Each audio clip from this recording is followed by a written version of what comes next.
Hi everyone, welcome back to another session of Bhagavad Gita.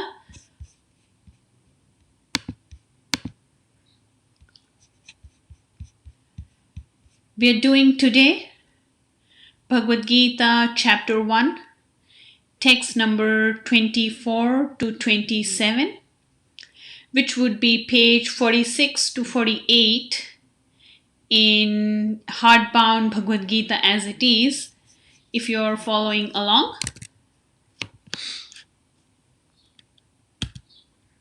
We'll do a recap of our previous session.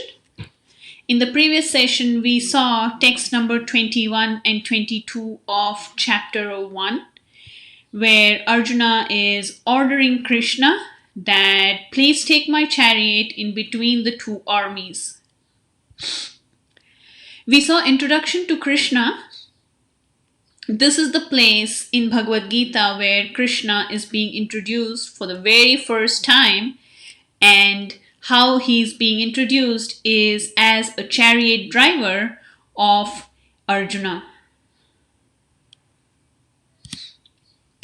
We saw translation of text number 23 of chapter 1, and text number 23 is why Arjuna wants Krishna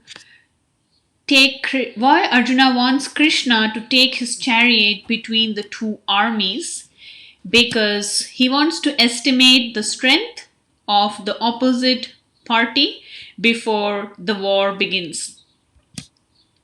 Agenda for today is we will move forward with text number 24, 25, 26 and 27. We'll start with prayers.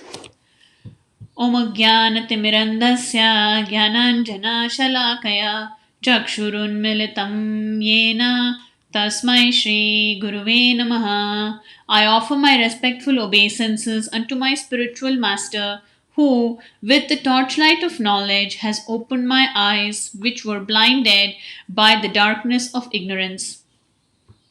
Hare Krishna, Krishna Krishna, Hare Hare, Hare Rama, Rama Rama, Hare Hare. My dear Lord, and the spiritual energy of the Lord, kindly engage me in your service. I am now embarrassed with this material service. Please engage me in your service.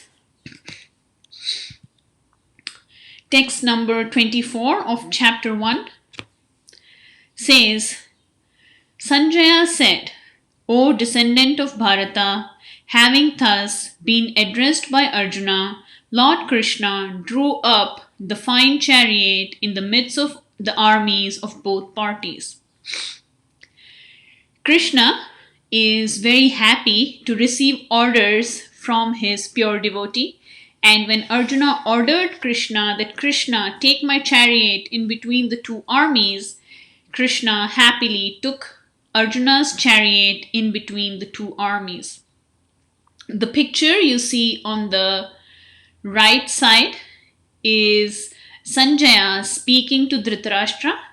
So the storyline of Bhagavad Gita is Sanjaya, the minister of Dhritarashtra, was given the vision by Vyasadeva, his spiritual master, to be able to sit in the palace and see what's happening on the battlefield of Kurukshetra.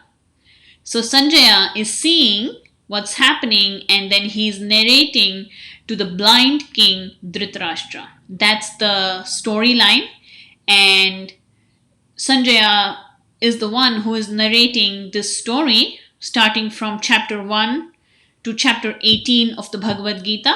The whole narration is being done by Sanjaya to Dhritarashtra.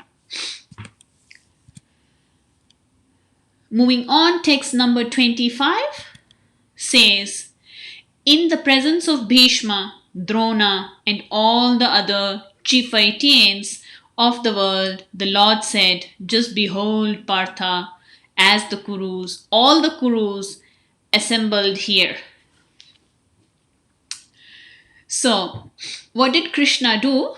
Krishna purposely, while he is taking the chariot in between the two armies, there are millions of people, and Krishna purposely took Arjuna's chariot in front of his grandfather Bhishma Deva and his teacher Dronacharya.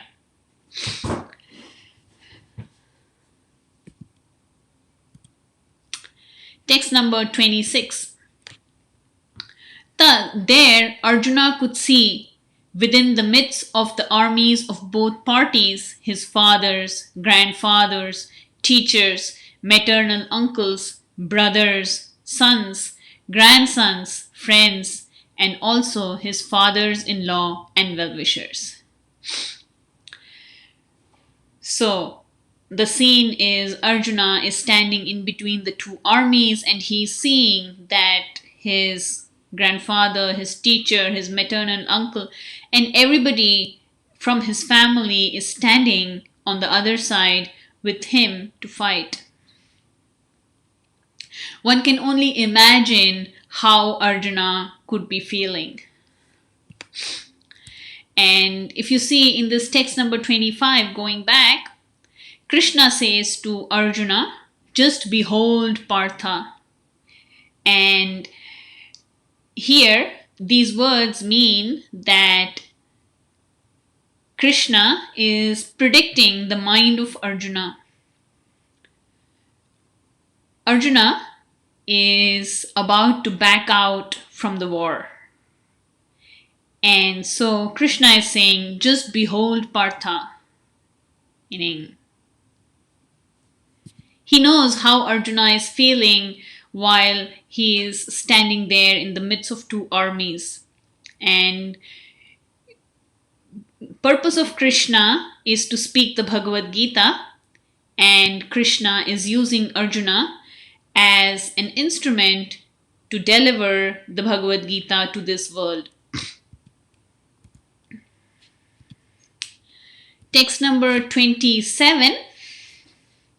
When the son of Kunti, Arjuna, saw all these different grades of friends and relatives, he became overwhelmed with compassion and spoke thus. So, something's really going on in Arjuna's heart while he's standing there in between the two armies and observing the two armies. We'll do a little prelude to the upcoming verses. The prelude is Arjuna gives 5 reasons why he will not fight the war.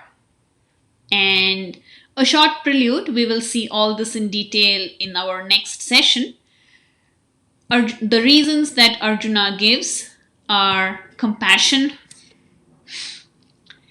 enjoyment, destruction of family, fear of sinful reactions, and indecision. So starting from here up until end of chapter 1, Arjuna is giving these 5 reasons why he does not want to fight the war.